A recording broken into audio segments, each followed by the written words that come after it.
Terima kasih Anda masih bersama kami dalam Sapa Indonesia Pagi. Saudara, listrik di Aceh Utara kini sudah menyala kembali setelah sempat padam pada Selasa siang 9 Desember.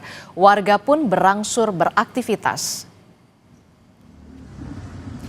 Listrik di Kabupaten Aceh Utara Aceh mulai menyala kembali sejak Rabu sore pukul 18 waktu Indonesia bagian Barat. Dengan menyalanya listrik, aktivitas warga di Desa Blangperia, Kecamatan Samudra, Aceh Utara mulai normal. Akses jaringan seluler dan internet kembali lancar. Namun demikian, sebagian kota di Lok Sumawe masih terjadi pemadaman listrik.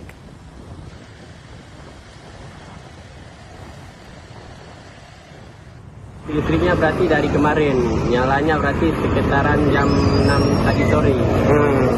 Berarti untuk aktivitas masyarakat ini sudah kembali normal. Kalau untuk jaringan HP sudah bisa komunikasi bersama. Sebelumnya bagaimana komunikasi? Sebelumnya rasanya kami seperti kota mati, sengsara.